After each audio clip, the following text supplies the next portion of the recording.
Okay, so annuity set. A few things. Your goal of every call is to find out what other assets they have. And so I used to ask, do you have anything that would act like mortgage protection? Do you have IRAs, stocks, bonds, 401ks, any of those things?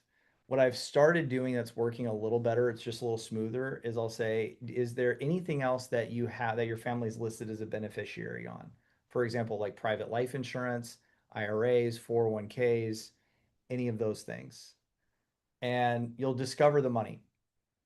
So they'll tell you, oh, yeah, I got a couple 100,000 in an IRA.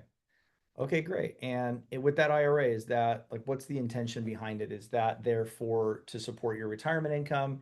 Is it like travel bucket list proceeds? Is it just there for inheritance? You just want to give it to the kids? Like what's that for? And they'll usually say something. And if they say, no matter what they say, like I just want to understand their positioning. Because if they say, well, no, it's for the kids, then I'm going to position the annuity set as an inheritance focus. If they say, well, no, it's there to support me in retirement, then I'm going to position the annuity set as lifetime income, not running out of money. If they say, well, no, I just want it to sit and grow, then I'm going to position it as a really solid risk adjusted product, meaning you can still get stock market like growth without having stock market like risk, meaning with annuities, no matter if the stock market goes down, annuities don't participate in declining markets, at least not the ones that we sell. We do fixed indexed annuities. We don't do the variables. Fixed indexed annuities do not decline in value when the market drops. So that's probably more information than you need to know. But those are really the three kind of types, right? Is they have this money sitting there, they're going to use it for their to support them in retirement. They either got it sitting there and they want to give it to their kids, or they have it sitting there because they're just growing it and they're not really sure what to do with it yet. Depending on what question they answer, how they answer, that's going to tell me how I'm going to set up the annuity. If you are setting for somebody, the simplest script is, huh, okay, wow. And have you talked to anybody about how to protect that from loss? I'm asking because it's been a while since I've actually had a conversation with somebody that had this much still with that hasn't been protected yet. They'll be like, well, what do you mean? Yeah, well, it's kind of beyond my pay grade. I'm focused on the insurance side of things, but I do have somebody that's a expert when it comes to these, and would be happy to make an introduction. But let's focus on the insurance, and then we'll come back to that. So all you're doing is planting a seed. Okay, so if they say, well, no, I want it to go to my kids. Okay, great. And has anybody talked to you about how to maximize the inheritance value of your IRA? No. What do you mean? Well, I don't, that's not what I do. I've got a senior advisor here. His name's Dustin, that he can walk you through all of that. But you should definitely talk with them. I'll make an introduction. Just don't let me forget. I want to focus on what we came here for, but don't let me forget. And the other one, if they're like, oh, I'm not really sure what I want to do with it, like, oh, okay, right on. And wow, I would still use kind of the same thing. If it's like, well, has anyone talked to you about protecting it? That's a lot of money that's left unprotected. It's a long time since I've seen this much unprotected. They'll be like, what do you mean? Same thing. If it's, well, no, I'm going to use that in my retirement income. Okay, and has anybody talked to you about how to make sure that you don't outlive your money, that you don't outlive this money? No, and a lot of times people are like, no, I actually don't know, or they'll say, oh, I have a financial advisor.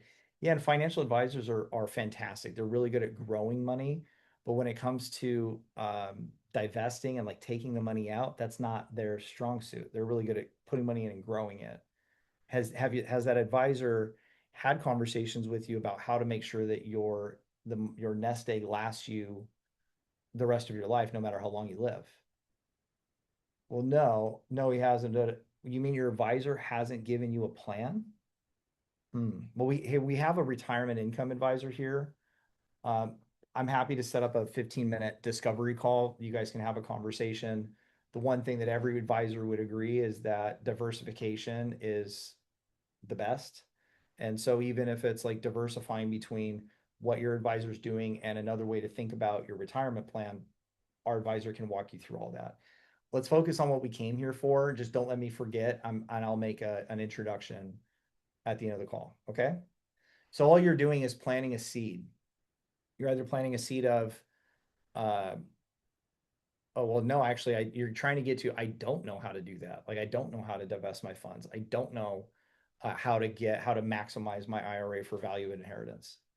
And if we can get them to say, I don't know, or no, no one has, then it's like, okay, cool. We just found the opening. And now the end of the call is as easy as like, hey, so I'm going to set you up with just a like 10-15 minute discovery call with Dustin. That's the advisor I was telling you about. What are a couple of good times on your calendar? And I'll go schedule that with him. And then I have a jot form link that I'll send you that you just go on. It's like Calendly, but just book some time. It's a 15-minute appointment. You're welcome to come join the appointment. We'll call the client. We'll do 10-15 minutes of discovery. And then I'll usually then set another appointment to actually do the presentation. Does that make sense? But pretty much you find anybody that's got 30 grand and up, like that's the set. 30. 30 and up, yeah. You can do it on 10 and up, but it's like if you get one that's like 10, it's just not a lot of money. It's like they're kind of better off just keeping that to themselves, you know?